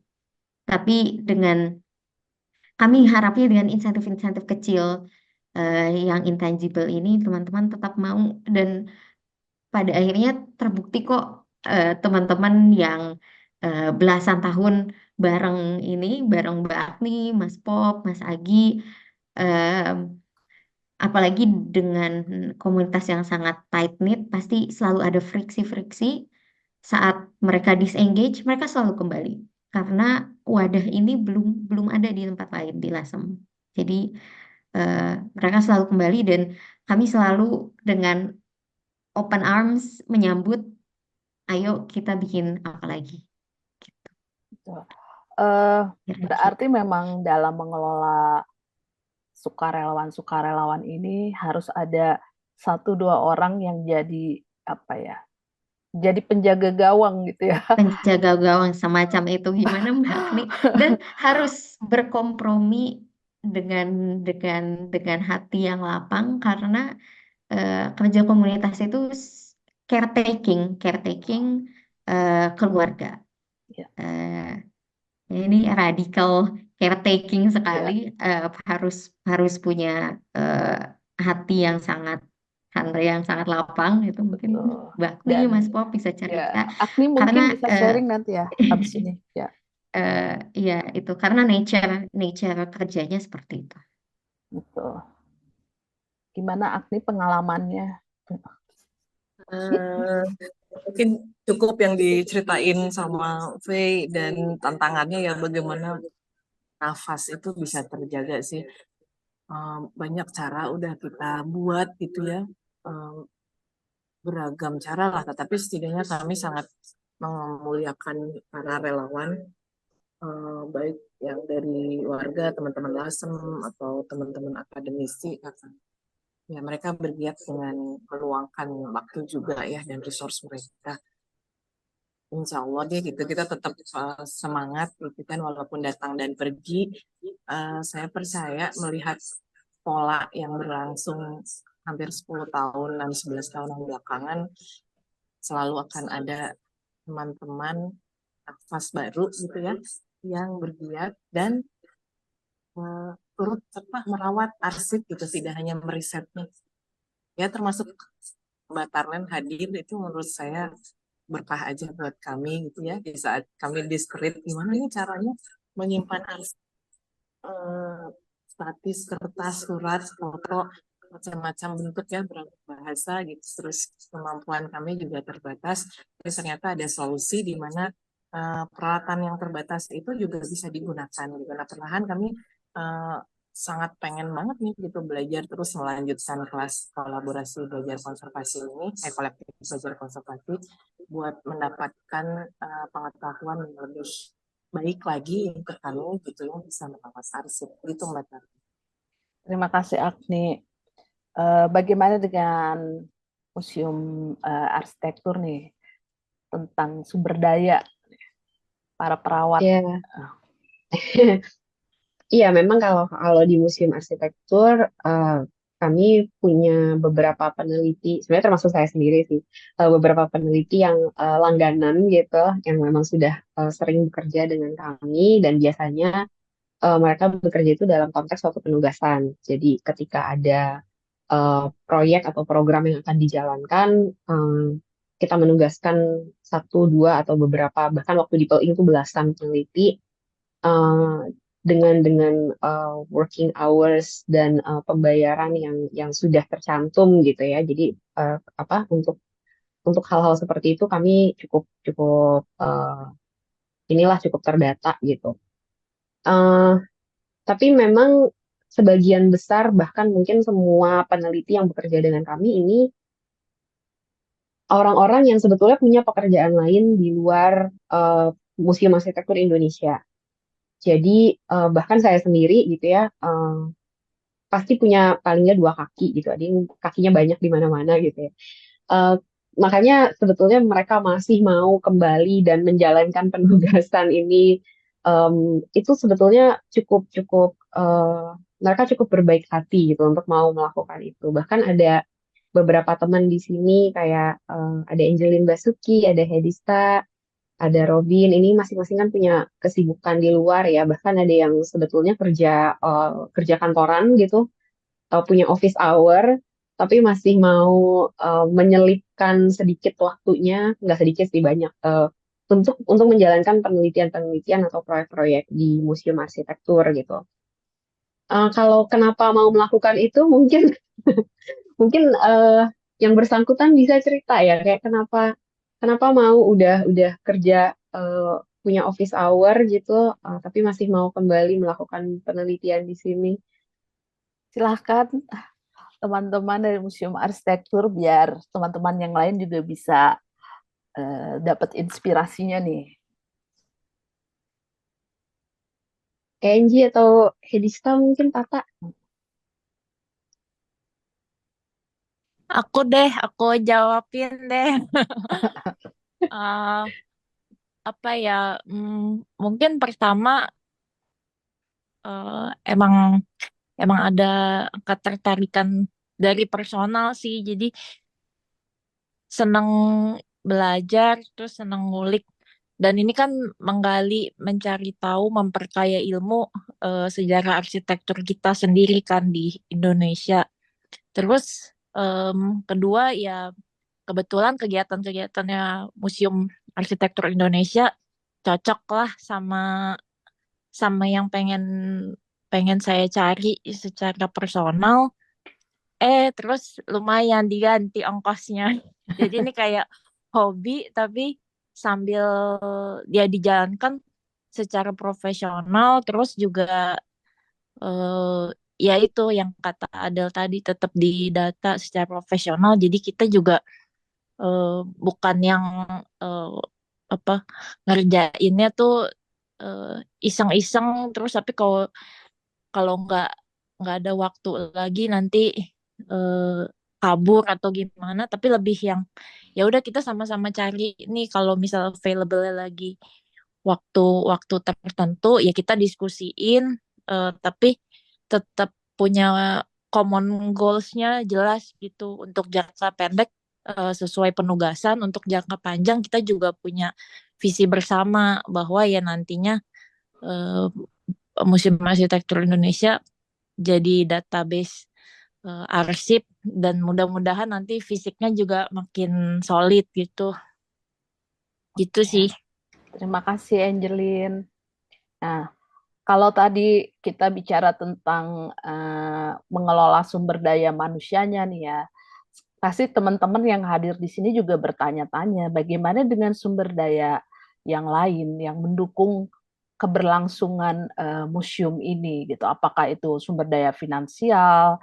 Karena kan misalnya sepertinya Lasem untuk merawat fisik bangunan, kemudian fisik arsip, begitu juga dengan museum arsitektur ya untuk membiayai website, domain, gitu, hosting segala macam itu kan juga tidak murah ya. Bagaimana strategi sumber daya finansial yang dilakukan oleh teman-teman sendiri gitu. Silakan. Di sini Mbak Vivi boleh ikut menjawab loh ya sebagai pendiri. Oke, Mungkin aku coba jawab. Oh ya, iya. Mbak Vivi, silakan.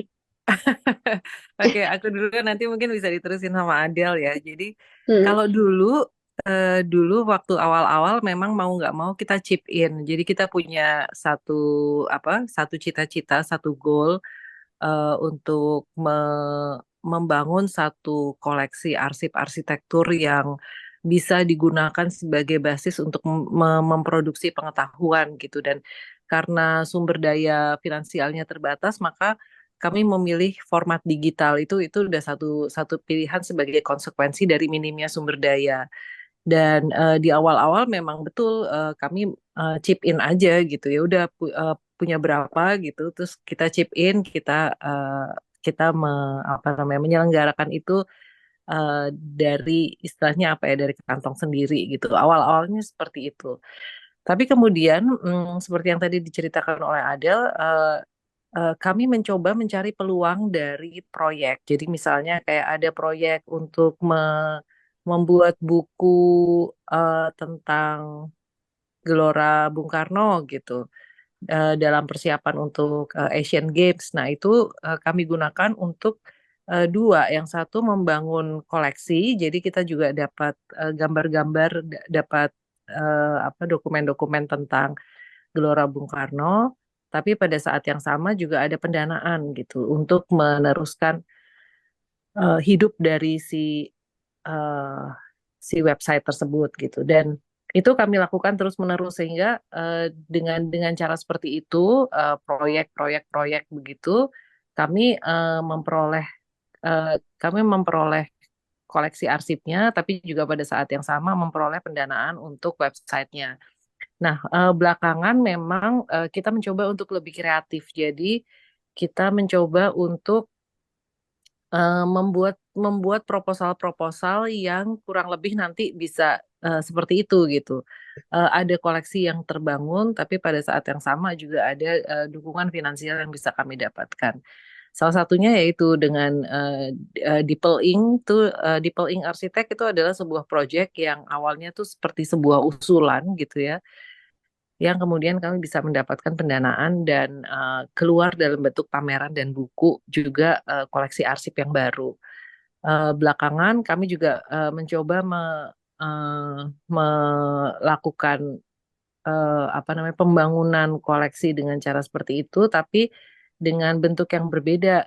Yang sedang di dalam proses adalah museum maket dari seorang arsitek terkenal, Andra Matin, di mana kami membantu mereka untuk membangun koleksi maketnya, model 3 dimensi, tapi pada saat yang sama kami juga mendapatkan uh, uh, arsipnya dan mendapatkan pendanaannya. Demikian juga nanti yang lain-lain kayaknya strategi semacam itu bisa kami lakukan gitu sehingga mau nggak mau nih ke depan kita memang harus lebih kreatif untuk menginisiasi proyek pengarsipan dan pendokumentasian dan melihat pihak-pihak mana yang berkepentingan dan bisa eh, diajak bekerja sama gitu. Kurang lebih seperti itu sih. Oke, terima kasih Mbak Vivi. Eh, Silakan, Faye. Mana kayaknya Mbak Agni bisa jawab. Nah, kalau kita malah hidup dari one open call to another, one proposal to another gitu ya. Dan seringnya karena museum saya baru berkecimpung di awal tahun ini dan baru awal tahun ini juga diformalize bentuknya. Sebelumnya museum jadi kalau Mbak Agni bilang suka jadi liability buat yayasan lah sama heritage-nya karena selalu overhead bulanannya besar gitu, tapi kita belum punya program apa-apa untuk punya eh, financial stream sendiri gitu. Eh, dan ini baru baru mau kita usahakan di tahun ini dari proposal-proposal kecil dan kita sudah mulai draw out oke sedikit bisnis plan apa nih yang bisa kita lakukan dengan modal minim relawan-relawan seperti Batarland ayo bikin merchandise ayo bikin workshop gitu yang nantinya bisa di workshopnya bisa berbayar itu sesuatu yang mau kita tumbuhkan sebelum opening di akhir tahun. Eh, Kehidupan museum selama ini berasal dari ya cross funding gitu, YLH dapat dapat hibah untuk melakukan satu program, eh, bisa di cross fund ke museum dan kami harap sih ke depannya simbiosisnya lebih mutualisme gitu ya karena sebetulnya museum punya modal besarnya adalah properti yang dipinjamkan ke kami ini gitu di lahan yang sangat besar maintenance-nya memang luar biasa mahal tapi sebetulnya kalau semua ruangnya ini difungsikan dan bisa dihidupi oleh program-program lain yang sebetulnya untuk funders mungkin lebih lebih desirable itu ya harus di sinergikan di dalam yayasannya sendiri. Mbak Agni gimana? Pendanaan memang jadi tantangan gitu ya, dan serunya ELH memang dari 2016 sebenarnya punya beberapa unit usaha gitu. Misalnya salah satunya kita punya jasa layanan wisata tur gitu ya. Terus kami juga mengembangkan tur-tur yang tematik, interpretif gitu, karena memang kita selalu harus berinovasi ya karena tuntutan zaman juga. Terus juga kita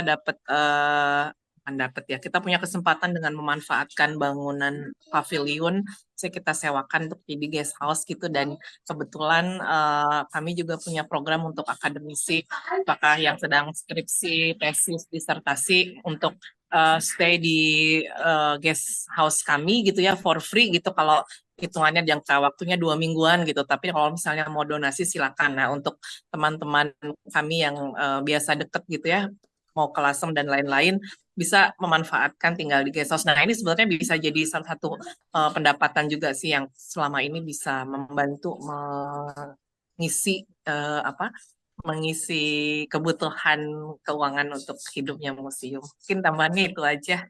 Makasih Neng Fei.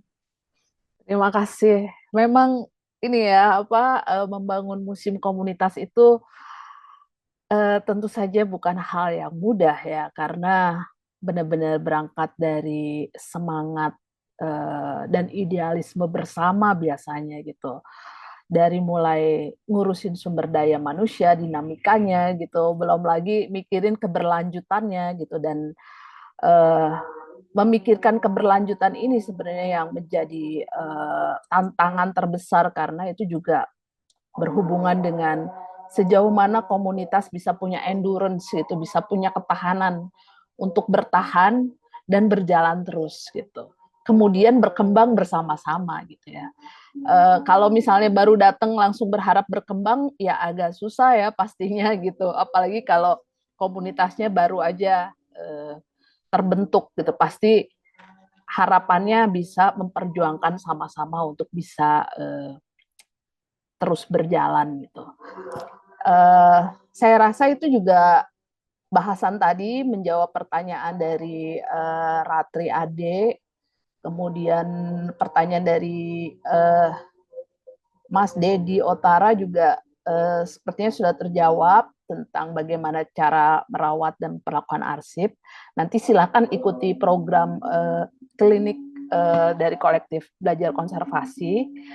Kemudian ini ada pertanyaan dari Kurin.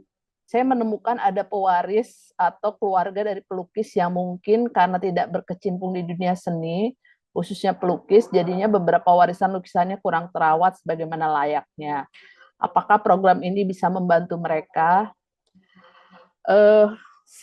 Sampai saat ini, karena kolektif ini juga baru terbentuk dengan semangat komunitas, mungkin kami hanya bisa menghubungkan dengan teman-teman yang memang berfokus kepada konservasi karya seni rupa. Jadi karena memang merawat karya seni itu juga bukan sesuatu yang mudah dan murah ya gitu. Tergantung dari bagaimana ekspektasinya dan seberapa banyak itu, dan kemudian kesediaan dari pihak-pihak yang sanggup untuk membantu si perawatannya. Kami sedang membangun website sederhana untuk menginformasikan jejaring-jejaring yang dimiliki oleh kolektif belajar. Jadi mungkin nanti teman-teman yang sudah bergabung di kolektif belajar bisa ikut berkontribusi untuk berbagi informasi siapa yang mengerjakan apa gitu, supaya kita bisa saling mendukung gitu, karena memang selama ini informasi di bidang konservasi arsip, manuskrip, dan budaya material di Indonesia, dan terutama yang dilakukan komunitas itu, informasinya masih terpencar-pencar ya. Jadi kolektif belajar mencoba untuk mengumpulkan itu supaya kita bisa sama-sama belajar secara kolektif gitu. Kemudian Eh, ini ada, oke. Untuk terakhir, sebelum kita tutup acara diskusi ini, mungkin dari teman-teman Museumnya Lasem atau dari teman-teman dari Yayasan Museum Arsitektur, ada yang ingin disampaikan kepada teman-teman lain yang udah punya ide nih ya, ingin membangun museum komunitas berbasis arsip, tapi masih bingung gitu, harus mulai dari mana ya, gitu. Sedikit penutup, kira-kira harus mulai dari mana nih, kalau dari perspektif Museum Arsitektur dan Museumnya Lasem. Silahkan.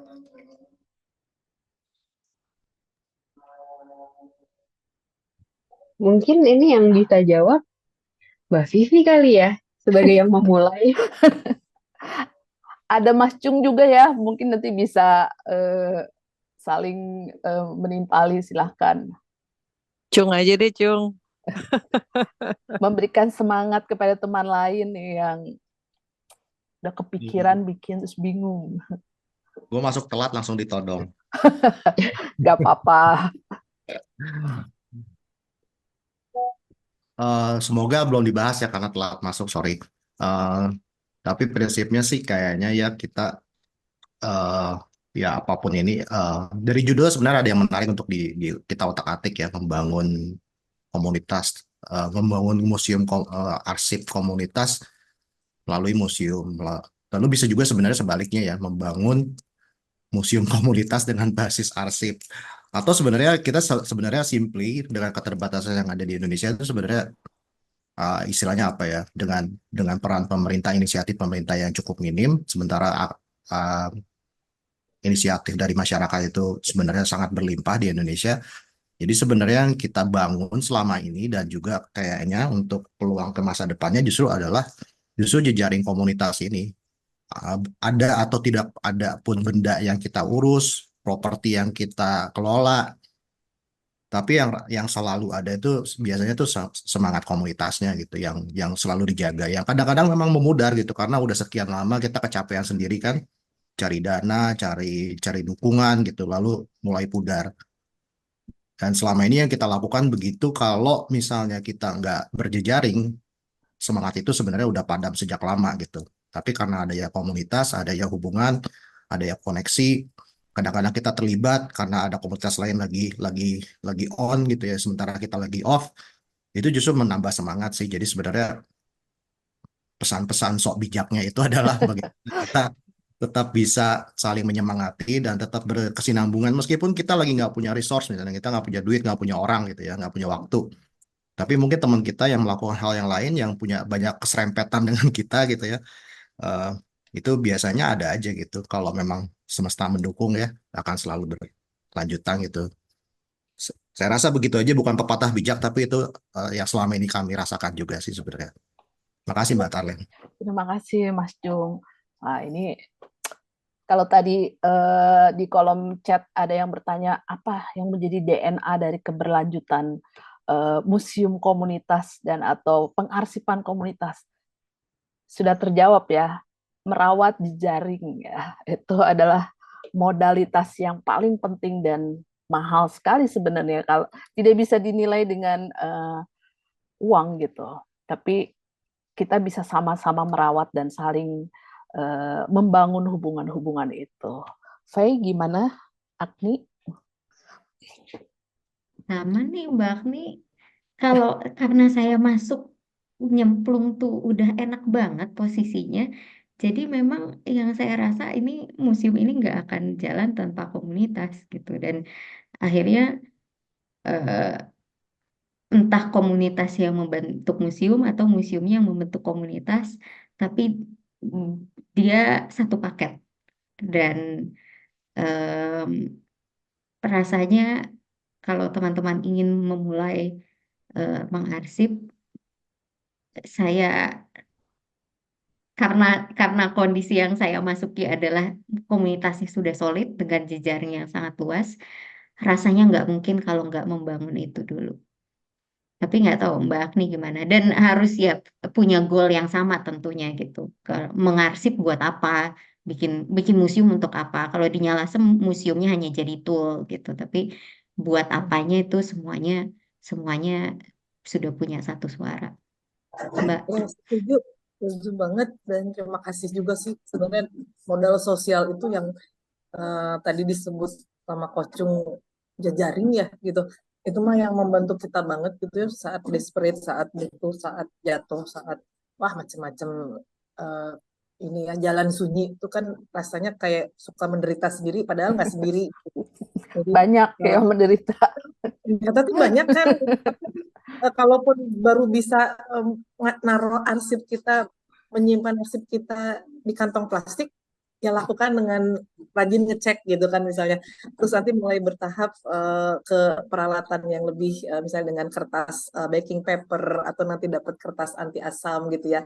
Terus masukin ke kantong masukin ke kotak plastik donat gitu ya yang suka buat jualan donat ke tempat aren lagi masukin situ. Terus nanti baru mulai perlahan mengatur kelembaban, mengatur macam-macam lah suhu udara dan lain-lain supaya tempat arsip tuh punya tempat nyaman, aman gitu untuk dia tetap lestari. Jadi kayaknya mah emang modal sosial itu salah satu yang bisa bantu kita banget berjejaring gitu. Aduh kayak Museum Nyala Semua kalau nggak dibantuin sama teman-teman Museum Arsitektur ya kayak Bu Ria, Bu Nadia dan lain-lain itu juga kami entah bagaimana gitu. Jadi jalan dulu aja, hayu hajar bleh gitu ya buat teman-teman yang mau memulai dari kamar di rumahnya, arsip pribadinya. Uh, Pasti nanti akan jadi seru gitu. Itu pengalaman kami sih Mbak Darlen. Terima kasih Agni. Wah, ini inspirasi dan saling menyemangati ya di antara kita ya supaya teman-teman yang sudah jalan semangatnya terpelihara, teman-teman yang baru mau mulai juga bisa memulai dengan penuh semangat dan nggak khawatir bahwa teman-teman sendirian gitu. Ada teman-teman lain yang bisa bergandengan tangan untuk menjalankan ini bersama-sama. Terima kasih. Sebelum saya tutup diskusi ini, saya mau menyampaikan agenda kolaborasi di bulan depan. Kami akan membicarakan soal bagaimana penggunaan platform digital seperti Wikipedia untuk mendistribusikan arsip digital dan juga bagaimana mempertimbangkan keamanannya gitu. Jadi bulan depan yang sudah konfirmasi akan ada teman dari Wikipedia selain dari Nyahlasem karena kolaborasif ini sampai bulan Desember hostnya adalah kolektif belajar konservasi dan teman-teman dari Museum Nyahlasem dan tamu di bulan depan adalah teman-teman dari Wikipedia dan dari divisi internet Aliansi Jurnalis Independen gitu yang akan berbagi apa hal-hal yang harus diperhatikan ketika kita menggunakan platform digital untuk mendistribusikan arsip ke publik seperti itu. Dan juga akan ada klinik pertama yang akan dimulai oleh kolektif belajar konservasi, yaitu bagaimana merawat koleksi piringan hitam dan digitasi dari audio analog yang nanti akan dipandu oleh dosen D4 Kearsipan UGM Irfan Darajat. Ikuti aja informasinya di Instagram kolektif belajar konservasi dan kegiatan-kegiatan Museum Nyahlasem di Instagramnya Nyahlasem dan juga kegiatan teman-teman Museum Arsitektur Indonesia Indonesia Arsitektur Instagramnya. Sampai bertemu di pertemuan bulan depan. Tetap semangat dan berjejaring. Terima kasih semuanya, terima kasih V, terima kasih Adelia dan semua teman-teman yang hadir di sini. Selamat siang. Selamat siang, terima kasih. Selamat siang, terima kasih semuanya.